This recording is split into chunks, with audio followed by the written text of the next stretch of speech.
اللہ اللہ اعوذ باللہ من الشیطان الرجیم بسم اللہ الرحمن الرحیم ارأیت الذی یکذب بالدین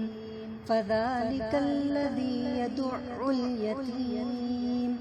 ولا يحض على طعام المسكين فويل للمصلين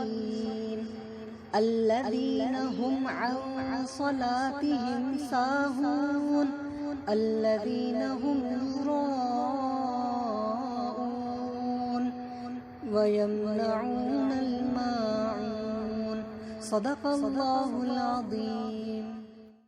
سورت کا نام سورۃ الماعون ہے، جو مدینے میں نازل ہوئی، اور یہ سورت کے مضمون سے بھی معلوم ہوتا ہے کہ اس کی تیسری آیت میں ان لوگوں پر وعید ذکر کی گئی جو دکھاوے کے لیے نماز پڑھتے تھے، یعنی منافقین، اور یہ مدنی دور ہی میں ہو سکتا ہے چونکہ مکے میں خود مسلمانوں کو علانیہ عبادت کرنا دشوار تھا، اور مدینے میں مسلمانوں کے غلبے کی وجہ سے کچھ لوگ یعنی منافقین مجبوراً مسلمانوں کی مساجد میں آیا جایا کرتے، اور اس صورت میں یہ بتایا گیا کہ اخروی زندگی پر یقین نہ کرنا کس قسم کے اخلاق پیدا کرتا ہے۔ آیت نمبر 2 اور 3 میں ان کفار کی حالت بیان کی گئی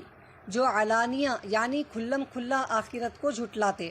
اور آخری 4 آیتوں میں ان منافقین کا حال بیان کیا گیا جو بظاہر مسلمان ہیں مگر دل میں آخرت، جزا اور سزا، ثواب اور عقاب کا کوئی تصور نہیں رکھتے۔ مجموعی طور پر دونوں قسم کے گروہ کے طرز عمل کو بیان کرنے سے مقصود یہ حقیقت لوگوں کے ذہن میں بٹھانا ہے کہ انسان کے اندر ایک مضبوط اور مستحکم کا پاکیزہ کردار عقیدہ